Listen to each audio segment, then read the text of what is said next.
Informasi tentang virus corona yang begitu berlimpah bisa jadi malah membingungkan.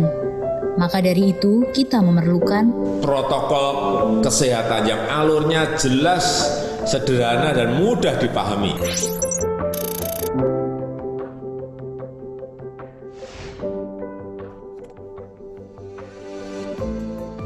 Siapa yang berpotensi terpapar virus corona? Orang yang memiliki riwayat perjalanan 14 hari yang lalu ke negara dengan transmisi lokal COVID-19 atau merasa pernah kontak dengan pasien terkonfirmasi positif COVID-19. Apa yang perlu dilakukan jika memenuhi dua kondisi tersebut? Bila Anda merasa sehat, maka dianjurkan untuk melakukan karantina diri di rumah selama 14 hari sambil memonitor kondisi tubuh. Bila Anda merasa tidak sehat atau timbul gejala, segera lapor ke petugas kesehatan atau hubungi hotline center Corona untuk mendapatkan rujukan pemeriksaan ke fasilitas layanan kesehatan. Gejala apa yang perlu diperhatikan? Demam melebihi 38 derajat Celcius, batuk atau pilek, sakit tenggorokan, sesak atau gangguan pernafasan. Apakah perlu langsung datang ke layanan kesehatan? Apabila gejalanya ringan, utamakan menghubungi hotline center Corona atau rumah sakit rujukan terdekat untuk mendapatkan informasi mengenai langkah selanjutnya. Sambil mencari informasi, ini yang perlu dilakukan. Tetap hindari keluar dari rumah, istirahat yang cukup, banyak minum air putih dan makan makanan bergizi, mempraktekkan kebiasaan bersih seperti cuci tangan, dan membersihkan area-area yang tersentuh permukaan tangan. Gunakan masker agar percikan dari batuk atau bersin tidak mengenai orang lain, bahkan di dalam rumah sekalipun. Kapan harus mencari bantuan medis tambahan? Bila gejala yang dirasakan cukup parah, misalnya sesak nafas berat, atau apabila Anda dalam klasifikasi kelompok rentan karena berusia lebih dari 60 tahun, memiliki penyakit kronis seperti diabetes, hipertensi, gangguan imun, ada riwayat sakit pernafasan, dan lainnya. Apa yang perlu dilakukan bila gejala berlanjut dan harus ke fasilitas kesehatan? Gunakan masker saat keluar rumah. Praktekkan etika batuk dan bersin yang benar dengan menutup dengan siku atau tisu. Hindari menggunakan transportasi publik. Bagaimana tahapan screening pasien di fasilitas pelayanan kesehatan? Sebelum memberikan perawatan, tenaga kesehatan di fasilitas layanan kesehatan akan melakukan screening. Jika tidak memenuhi kriteria pasien dalam pengawasan atau PDP COVID-19, maka akan dirawat inap atau rawat jalan tergantung diagnosa dan keputusan dokter. Jika memenuhi kriteria pasien dalam pengawasan COVID-19, maka akan dirujuk ke salah satu rumah sakit rujukan, didampingi oleh tenaga kesehatan yang menggunakan alat pelindung diri atau APD. Di rumah sakit rujukan, spesimen pasien diambil untuk pemeriksaan lab dan pasien akan ditempatkan di ruang isolasi. Spesimen dikirim ke Badan Penelitian dan Pengembangan Kesehatan atau Balitbangkes di Jakarta. Hasil pemeriksaan pertama akan keluar dalam 24 jam. Jika hasilnya negatif, pasien akan dirawat sesuai dengan penyebab penyakit. Jika positif, maka pasien akan dinyatakan sebagai penderita COVID-19, diambil sampel setiap hari, dan baru akan keluar dari ruang isolasi jika pemeriksaan sampel 2 kali berturut-turut hasilnya negatif. Itulah informasi dan protokol kesehatan untuk masalah COVID-19 yang perlu diikuti oleh masyarakat. Sakit akibat virus corona dapat disembuhkan. Namun begitu, lebih baik mencegah dan tidak menularkan kepada mereka yang lebih rentan.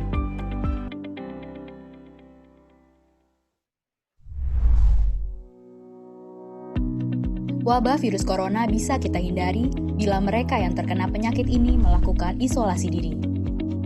Tidak semua pasien corona harus dirawat di rumah sakit. Mereka yang tidak termasuk kelompok rentan cukup melakukan isolasi diri di rumah.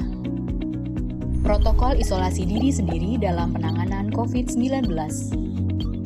Mengapa orang yang diduga tertular COVID-19 diisolasi setidaknya 14 hari? Gejala COVID-19 biasanya muncul dalam rentang 1-14 hari berupa batuk, demam, atau sesak nafas. Dalam selang waktu itu, kondisi orang diduga terinfeksi COVID-19 diisolasi dan dipantau di rumah sakit, rumah, atau tempat lain. Untuk memastikan infeksi, akan dilakukan tes beberapa kali. Apabila Anda bukan kelompok rentan seperti lansia atau memiliki penyakit kronis lain seperti diabetes, jantung, kanker, penyakit paru kronik, AIDS, penyakit autoimun, dan sejenisnya, maka Anda dapat secara sukarela atau berdasarkan rekomendasi petugas kesehatan melakukan isolasi mandiri. Apakah isolasi mandiri itu? Isolasi mandiri adalah upaya mencegah penyebaran COVID-19 dengan berdiam diri di rumah sambil memantau kondisi diri kita, seraya tetap menjaga jarak aman dari orang sekitar atau keluarga. Siapa yang perlu melakukan isolasi mandiri? Siapapun yang memiliki gejala sakit seperti demam, batuk atau pilek, nyeri tenggorokan, atau gejala penyakit pernafasan lainnya, atau termasuk dalam kelompok orang dalam pemantauan atau ODP, yaitu orang yang pernah berkontak erat dengan pasien positif COVID-19 dan atau orang dengan riwayat perjalanan dari negara atau transmisi lokal COVID-19. Berapa lama waktu isolasi diri? Setidaknya selama 14 hari sampai hasil pemeriksaan sampel di laboratorium diketahui. Apa yang perlu dilakukan saat isolasi mandiri? Tinggal di rumah dan jangan keluar, kecuali untuk mencari pertolongan medis. Sebisa mungkin, gunakan kamar terpisah dan selalu jaga jarak setidaknya 1 meter dari anggota keluarga lain. Selalu gunakan masker selama masa isolasi diri. Ganti masker secara rutin apabila basah atau kotor. Lakukan pengukuran suhu harian dan observasi gejala seperti batuk atau kesulitan bernafas. Hindari berbagi peralatan makan seperti piring, sendok, garpu, dan gelas, perlengkapan mandi seperti handuk atau sikat gigi, dan juga benda berbahan kain, misalnya pakaian atau selimut. Terapkan perilaku hidup bersih dan sehat seperti makan makanan bergizi, rutin mencuci tangan dengan sabun dan air mengalir, serta melakukan etika batuk dan bersih. Upayakan berada di ruang terbuka dan berjemur sinar matahari setiap pagi. Jaga kebersihan rumah dengan cairan disinfektan, terutama untuk area atau permukaan yang sering tersentuh tangan. Hubungi segera fasilitas layanan kesehatan bila sakit memburuk, seperti mengalami sesak nafas. Apa yang tidak boleh dilakukan saat isolasi mandiri? Tidak boleh keluar rumah, termasuk untuk bekerja, apalagi ke ruang publik. Bila sangat terpaksa harus keluar, gunakan masker dan hindari transportasi publik atau tempat ramai. Tidak boleh berbagi alat makan, mandi, dan pakaian bersama anggota keluarga lainnya. Cuci peralatan makan dan pakaian secara mandiri, terpisah dari anggota keluarga lain. Bila harus berbagi kamar mandi atau mesin cuci pakaian, maka bersihkan dengan desinfektan setelah dipakai. Bagaimana menjaga pertahanan tubuh selama masa isolasi mandiri? Tetap terapkan pola hidup sehat, antara lain dengan makan makanan bergizi seimbang, perbanyak buah dan sayur, istirahat yang cukup, lakukan olahraga ringan, dan hindari merokok atau minum alkohol. Isolasi mandiri bukanlah sesuatu yang sulit, namun membutuhkan komitmen baik dari diri sendiri maupun keluarga dan orang terdekat. Orang yang menjalani isolasi dapat mengalami kesepian, kekhawatiran, dan ketidaknyamanan saat mengalami gejala sakit. Maka mereka perlu dibantu, didukung, dan diberi semangat. Mari saling berempati, perkuat solidaritas, dan bersama kita melawan corona.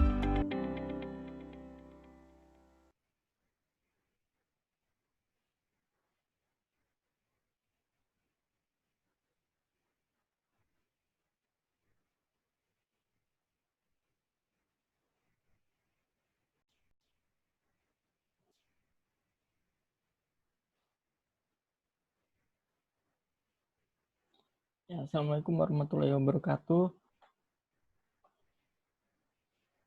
Salam sehat untuk sobat relawan yang ada di Kampung Kasai. Jadi kali ini kita akan membahas protokol relawan desa lawan COVID-19.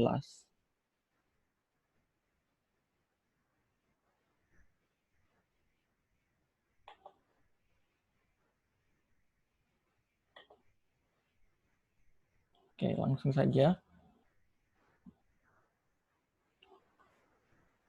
Ya, sebelumnya perkenalkan terlebih dahulu, saya Kevin Sanjaya, mahasiswa kedokteran yang saat ini sedang KKN di Kampung Kasai, Berau.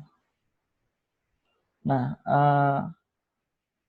dalam kesempatan kali ini kita akan membahas beberapa hal, yaitu mengenai tujuan dari relawan desa, lalu pelaksananya, lalu prinsip kerja, dan prosedur.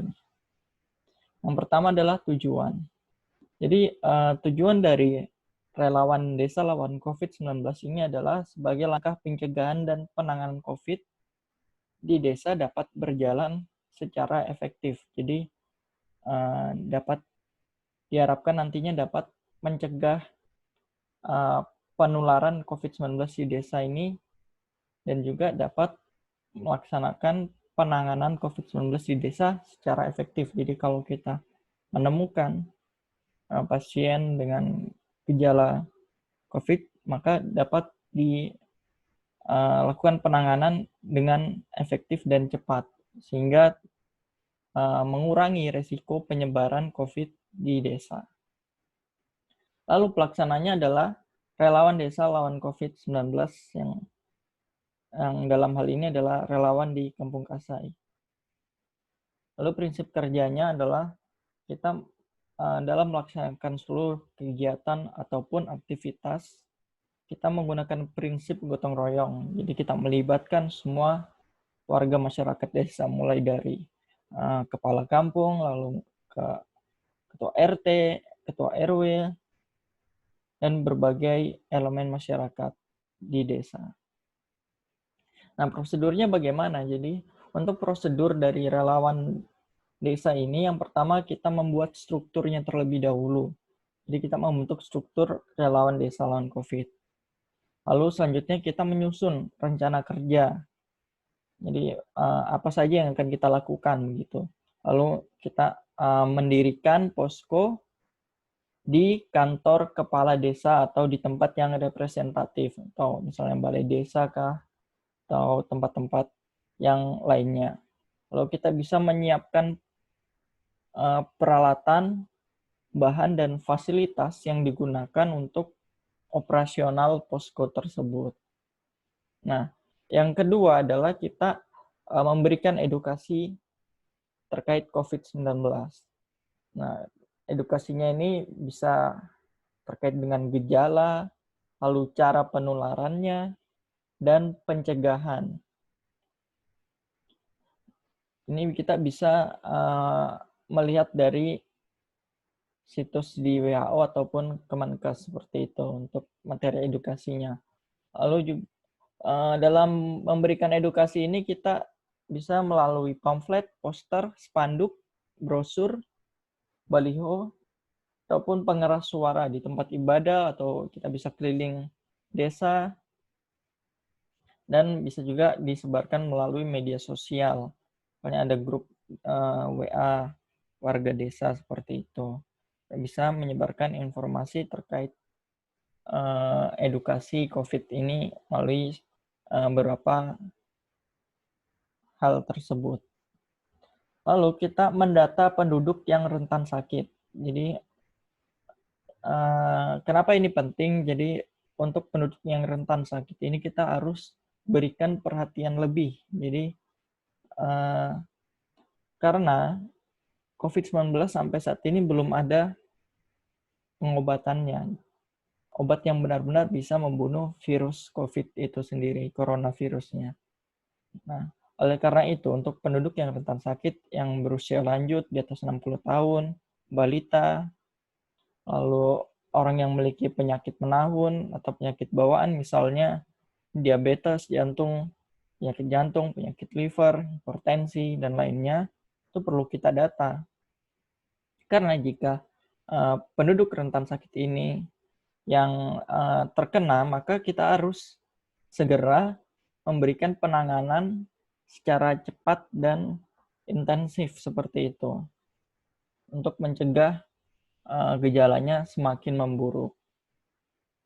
Lalu kita juga sebagai relawan kita perlu menyiapkan ruang isolasi COVID yang ada di desa. Misalnya ruang isolasinya itu bisa menggunakan fasilitas desa atau fasilitas umum dan telah direkomendasikan oleh puskesmas atau pusban yang ada di desa. Lalu ruang isolasinya ini misalnya bisa di sekolah, di tempat ibadah, balai desa, atau rumah warga yang dipinjamkan. Ini untuk isolasi mandiri seperti itu. Bukan isolasi mandiri juga sih, untuk isolasi pasien-pasien yang mulai muncul gejalanya. Kalau isolasi mandiri kan kita bisa lakukan di rumah masing-masing. Lalu dalam pembuatan menyiapkan ruang isolasi ini kita harus memastikan tersedianya sarana mandi, lalu cuci, dan kakus atau MCK. Lalu juga kita memastikan tempat tidur yang layak, pasokan penerangannya, atau listriknya bagaimana, air bersihnya yang harus diharapkan cukup. Lalu ruang isolasi ini dimanfaatkan untuk orang dalam pemantauan, atau orang dalam pantauan atau ODP. Dan kita juga perlu menyiapkan logistik untuk ruang isolasi tersebut. Nah, yang selanjutnya kita setelah tadi yang pertama membuat struktur, lalu memberikan edukasi, lalu kita menyiapkan ruang isolasi. Sekarang kita juga melakukan penyemprotan desinfektan dan menyediakan tempat cuci tangan pakai sabun di tempat umum. Ini penting untuk penyemprotan desinfektan karena penularan dari COVID itu sendiri tidak hanya melalui percikan atau melalui batuk dan bersin, tapi bisa juga kita ketika menyentuh benda-benda yang terkontaminasi oleh virus tersebut, lalu kita tidak sengaja menyentuh mata, hidung, ataupun mulut, maka kita juga bisa tertular.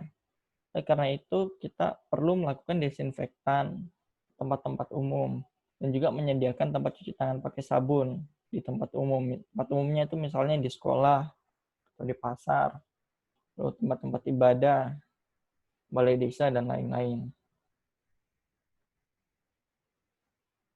Ya, selanjutnya kita juga perlu menyediakan alat-alat kesehatan.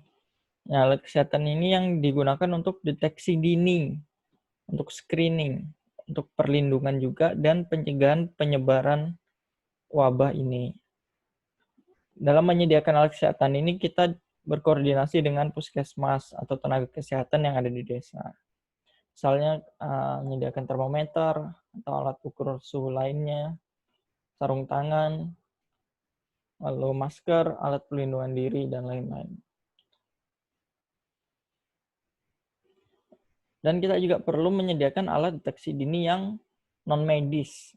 Ya, kalau tadi alat-alat medis, sekarang yang non-medis. Contohnya nih, checklist atau formulir sebagai pedoman wawancara atau yang diisi oleh warga. Nanti ada contohnya. Oh ya, ini contohnya.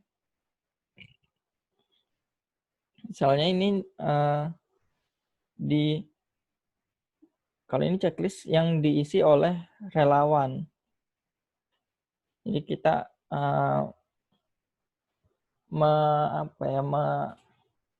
memantau warga dengan gejala-gejala yang terkait dengan COVID itu sendiri. Misalnya demam, batuk, sakit tenggorokan, flu, sakit kepala, sesak nafas, suhu badan, bagaimana, dan lain-lainnya.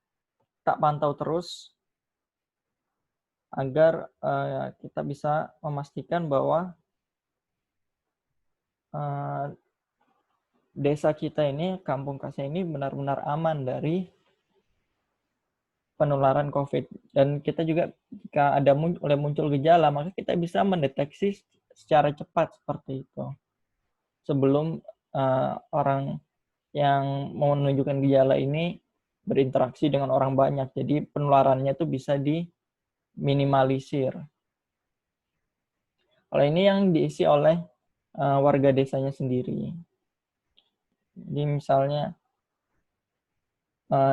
potensi tertular di luar rumah. Misalnya saya pergi keluar rumah, terus diisi ya. Lalu misalnya saya tidak menggunakan masker saat berkumpul dengan orang lain ya.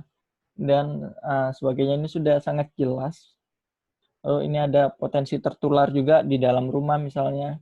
Kita kalau di dalam rumah tidak pasang hand sanitizer. Atau kita sebelum masuk itu tidak mencuci tangan.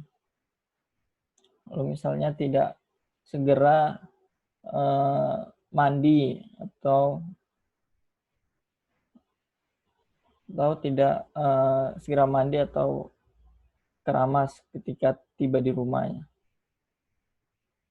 Nanti kita isi lalu kita jumlahkan berapa nilai Y-nya. Kalau nilai Y-nya 0 sampai 7 berarti resikonya rendah. Kalau 8 sampai 14 berarti resikonya sedang. Dan kalau 5 sampai 21 resiko tinggi.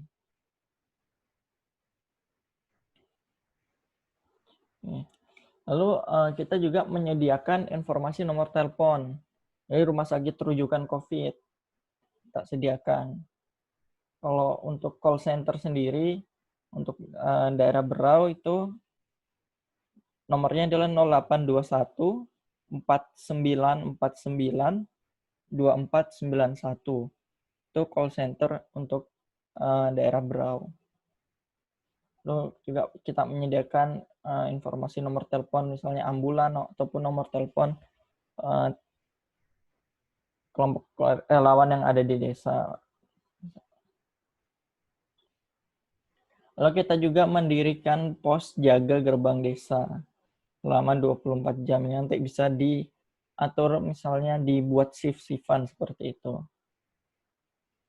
Kita apa saja yang kita lakukan, kita mendata yang masuk ke desa.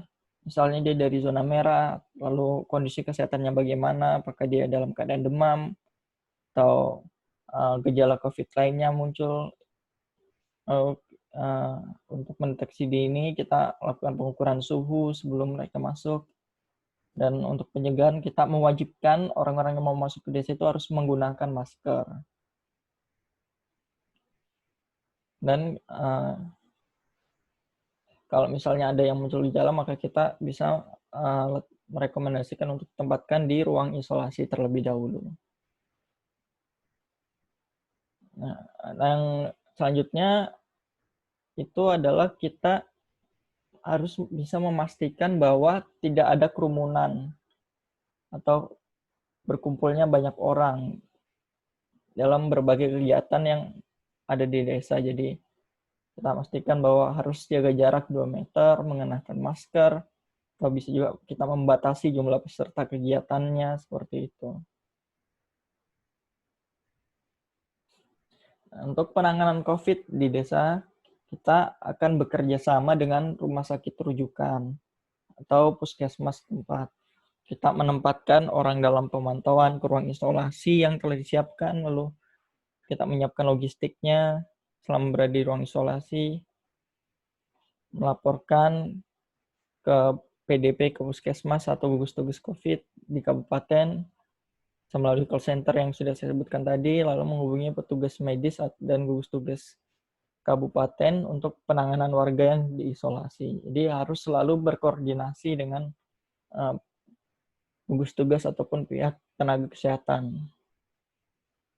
Ya, sekian yang bisa saya sampaikan. Semoga dapat bermanfaat bagi relawan Desa Kampung Kasai. Jika ada yang ingin ditanyakan, dipersilakan menuliskan di kolom komentar ataupun melalui WhatsApp saya. Ya, sekian dari saya. Assalamualaikum warahmatullahi wabarakatuh dan terima kasih.